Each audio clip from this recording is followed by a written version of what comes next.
நேரத்தில் இன்னொரு நிகழ்வில் பங்கு பெற வேண்டிய ஒரு நெருக்கடி இருக்கின்ற காரணத்தினால் நான் இந்த மருத்துவமனையோடு இணைந்து இருக்கிறேன், உங்களுக்கு எப்பொழுதும் உறுதுணையாக இருப்பேன் என்கின்ற செய்தியை சொல்லுவதற்காக மட்டுமே நான் இங்கே வந்திருக்கிறேன். இல்லை என்றால் நான் இதை பற்றியெல்லாம் இன்னும் விரிவாக விளக்கமாக, அதாவது நோய் வந்ததற்கு பிறகு கொடுக்கிற சிகிச்சை என்பது நடைமுறை, நோய் வராமல் தடுப்பது என்பது, அந்த விழிப்புணர்வை ஒவ்வொருவருக்கும் ஏற்படுத்துவது என்பதுதான் நம்முடைய தலையாய கடமை.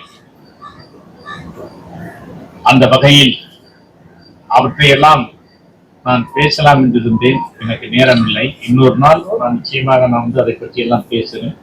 எனக்கு பிறகு நம்முடைய சிஆர்பி அவர்களும் பாபு கணேஷ் அவர்களும் இங்கே நல்ல முறையில் சிறப்பாக பேசுவார்கள். ஆகவே இந்த அற்புதமான ஒரு சேவையை பணியை மக்களுக்காக செய்து கொண்டிருக்கின்ற, அதுவும் அப்துல் கலாம் ஐயா அவர்கள் இருந்து பணியாற்றிய இந்த நிறுவனம், அதனுடைய தகுதி திறன் எப்படிப்பட்டது என்பதற்கு அதுவே சான்று. ஆகவே நம்முடைய மருத்துவர்கள் அனைவரையும் பாராட்டி வாழ்த்தி வாய்ப்புக்கு நன்றி சொல்லி விடைபெறுகிறேன். வணக்கம். 1991 நான் இந்தியாவுக்கு வந்தேன். அதுக்கு முன்னாடி வெளிநாட்டில் தான் இருந்தோம். அதன் பிறகு கேன்சர் இன்ஸ்டியூட் அடையாரில் கொஞ்ச நாள் வேலை பண்ணிவிட்டு தனியாக ஒவ்வொரு பேஷண்ட்டுக்கோடைய வைத்தியமும் எப்பவும் தனித்தனியாக தான் இருக்கணும், ப்ரோட்டோகால் ட்ரீட்மெண்ட்டாக இருக்கக்கூடாதுங்கிறதுனால பர்சனலைஸ்ட் கேர் வேணுங்கிற மோட்டிவில் ஆரம்பிச்சு 2000 வரையும் 1200 பேஷண்ட் வைத்தியம் பண்ணவங்க இன்னி வரையும் நல்லபடியாக இருக்காங்க. அவங்களுக்கு கேன்சர்னால ஒரு பாதிப்பும் இல்லை. அவர்கள் என்கிட்ட காசு கொடுத்து இதே மாதிரி ட்ரீட்மெண்ட் எல்லாருக்கும் கிடைக்கணும் அப்படிங்கிற நோக்கத்தோடு உருவாக்கப்பட்டது தான் பேட்டர்சன் கேன்சர் சென்டர். இது 2003 இனாகரேட் ஆகிடுச்சு. இதுக்கு எங்களுக்கு டாக்டர் ஏபிஜே அப்துல் கலாம் பிரசிடென்ட் ஆகிறதுக்கு முன்னாடி பாரத ரத்னா ஏபிஜே அப்துல் கலாம் இருக்கும்பொழுது எங்களுடைய chairman and head of the institution. Once அவருக்கு கிடைச்ச உடனே எனக்கு டிமிட் பண்ணிட்டு போயிட்டார் ஆஃபீஸர். அது பிறகு தொடர்ந்து கான்டாக்டில் தான் இருந்தார். இன்னி வரையும் அதை நடத்தணும். அவர் சொல்லிக் கொடுத்த ஒரு விஷயம் என்னென்னா, நீ ஃபஸ்ட்டு டைம் இந்த world where it is by the cancer patients, for the cancer patients and of the cancer patient ஆரம்பிச்சுட்டேன். பட் அதனால எனக்கு என்ன லாபம்? எத்தனை பேருக்கு நீ ஃப்ரீ வைத்தியம் பண்ண போகிற? நீ வைத்தியம் பண்ணேங்கிறதுக்கான ப்ரூஃப் எங்க? இந்த 2 கேள்விக்கு எனக்கு பதில் சொல்லுனார். ஏன்னா அவர் அப்படி தான் கேட்பார் கேள்வி. அதனால கேன்சர் பேஷன்ஸ் ரோஸ் டேவை ஒரு டார்கெட்டாக வச்சு இதில் ஏற்கனவே வைத்தியம் பண்ணி குணமானவர்கள் வைத்தியத்துக்கு வரவர்களுக்கு என்ன மாதிரி ஹெல்ப் பண்ண முடியும் அப்படிங்கிறத சொல்லித்தரத்துக்கான நாளாக வச்சுட்டோம். அது 22 செப்டம்பரில் இந்த மெலிண்டா ரோஸ் இதில் கனெக்ஷன் இருந்ததுனால அதே 22 செப்டம்பர் சனிக்கிழமையாக இருந்தாலும் ஞாயிற்றுக்கிழமையாக இருந்தாலும் இதே நாட்களில் நடைபெறும். ஸோ இது வருஷமாக நடந்து இப்போ 23 வருஷங்களை அடைந்து விட்டது. இதுக்கு நாங்கள் கொடுக்குற ஒரு சின்ன அன்பளிப்பு, அவர்கள் பேசிட்டு போன பிறகு அவருக்கு ஒரு டெய்லி நீட் கிட் கொண்டு கொடுக்குறோம். Plus we will all sit together and then see that இது மேற்கொண்டு எப்படி கொண்டு போகணும் அப்படிங்கிறத பற்றி பேசுகிறோம். இங்கே already 1/3 of the patients are treated free of cost. அதனால தான் இந்த கேன்சர் அலிவியேஷன் ஃபவுண்டேஷன் உருவாக்கப்பட்டது. ஸோ யாரெல்லாம் அதில் டொனேட் பண்ணுறாங்களோ அதை வச்சுட்டு நாங்கள் திரும்பி பண்ணுறோம்.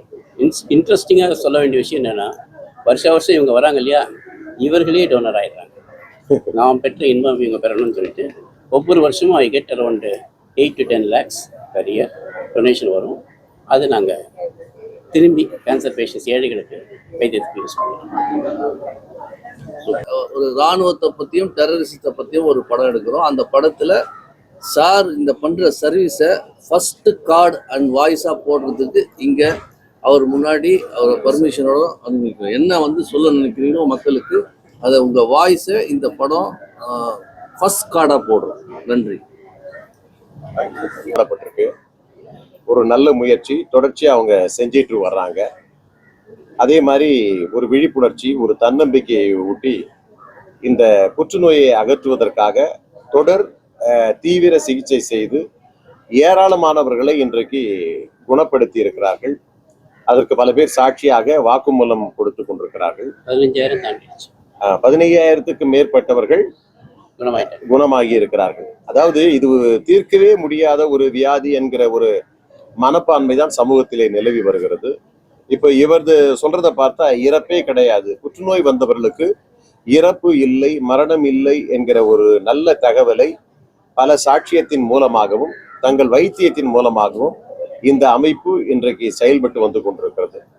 ஐநா அமைப்பு வந்து உலகத்துல எல்லா நாட்களையும் ஒவ்வொரு நாளா அறிவிச்சிருக்குது. அதுல முக்கியமான நாள் தான் இந்த ரோஸ் டே. இந்த ரோஸ் டேவை வந்து உண்மையிலே இந்த சமூகம் உற்று பார்க்க வேண்டும், இந்த நோயை கண்டு அச்சப்படக்கூடாது என்கிற ஒரு கருத்தை தமிழ் சமுதாயம் மட்டுமல்ல இந்திய சமூகத்திற்கே தெரிவிக்கிற முகமாகத்தான் இந்த சென்டர் செய்து வருகிறது. இந்த நல்ல தொண்டை பாராட்டும் விதமாகத்தான் இதில் எங்களை போன்றவர்கள் பங்கு பெற்றிருக்கிறார்கள். நாங்க தொலைக்காட்சியை சேர்ந்தவர்கள், தொலைக்காட்சி மட்டுமல்ல அரசியல்வாதிகள், திரைப்பட துறையை சேர்ந்தவர்கள், இந்த மூணுமே எனக்கு உண்டு. அதே மாதிரி பாபு கணேஷ், செய்தி துரைசாமி போன்றவர்கள் எல்லோரும் கலந்து கொண்டு இந்த நிகழ்ச்சிக்கு பங்கேற்றிருக்கிறோம் என்று சொன்னால் இந்த ரோஸ்டோவினுடைய அதி முக்கியத்துவம் வாய்ந்த கொள்கைகளை, அந்த கொள்கை தத்துவத்தை சார்ந்து எதிர்காலத்தில் புற்றுநோயை எவ்வாறு அகற்றுவது, புற்றுநோயிலே இருக்கக்கூடிய பிரச்சனைகள் தொடர்பாக மக்கள் மனதிலே இருக்கக்கூடிய ஐயப்பாடுகளை நீக்குவது தொடர்பாக இந்த நிறுவனம் செய்து வருகிற இந்த தொண்டு செயல்பாடுகளை வாழ்த்துவதற்காக நாங்கள் வருகை தந்திருக்கிறோம். நன்றி. கடந்த 3 ஆண்டுகளாக பேட்டர்சன் கேன்சர் சென்டரோடு இணைந்து நாங்கள் விழிப்புணர்வு, கேன்சர் புற்றுநோய் ஒரு தொற்று நோய் அல்ல, அது எளிதில் குணப்படுத்தக்கூடியது, இதை பயப்பட வேண்டிய அவசியம் எதுவும் இல்லை என்ற பரப்புரையை நாங்கள் மேற்கொண்டிருக்கின்றோம். ஒவ்வொரு வருடமும் தொடர்ந்து 1 மாதம் இலவசமாக அந்த புற்றுநோய் இலவச ஸ்கிரீனிங் கேம்ப் நடத்தி கொண்டிருக்கிறோம்.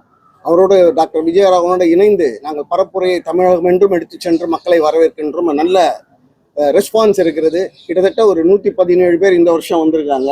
போன வருஷம் ஒரு 300 சில்லற பேர் வந்திருக்காங்க. இந்த வருஷத்துல மீதி இருக்கிறனால ஒரு 300-400 பேர் வருவாங்க என்கிற நம்பிக்கை எங்களுக்கு இருக்குது. இதனால நிறைய பேர் பயனடைஞ்சிருக்காங்க. இதுல வந்து கேன்சர் இருக்கிறவங்க தான் வரணும்னு கிடையாது. இது வந்து ஒரு ப்ரிவென்டிவ் செக்அப் மாதிரி வந்து செக் பண்ணிட்டு அவங்களுக்கு இல்லைன்னா ரொம்ப சந்தோஷமா போறாங்க. அதுவே எங்களுக்கு ஒரு சந்தோஷம். வருஷத்துக்கு ஒரு முறை அவங்க ஒரு மாதிரி இது மாதிரி வந்து ஃப்ரீயா செக்அப் பண்ணிட்டு போனாங்கன்னா, சப்போஸ் யாருக்காவது கேன்சர் இருக்குதுன்னா அது ஆரம்ப நிலையிலே கண்டுபிடிக்கும் போது அதை எளிமையாக குணப்படுத்துறாங்க. ரொம்ப சந்தோஷம்.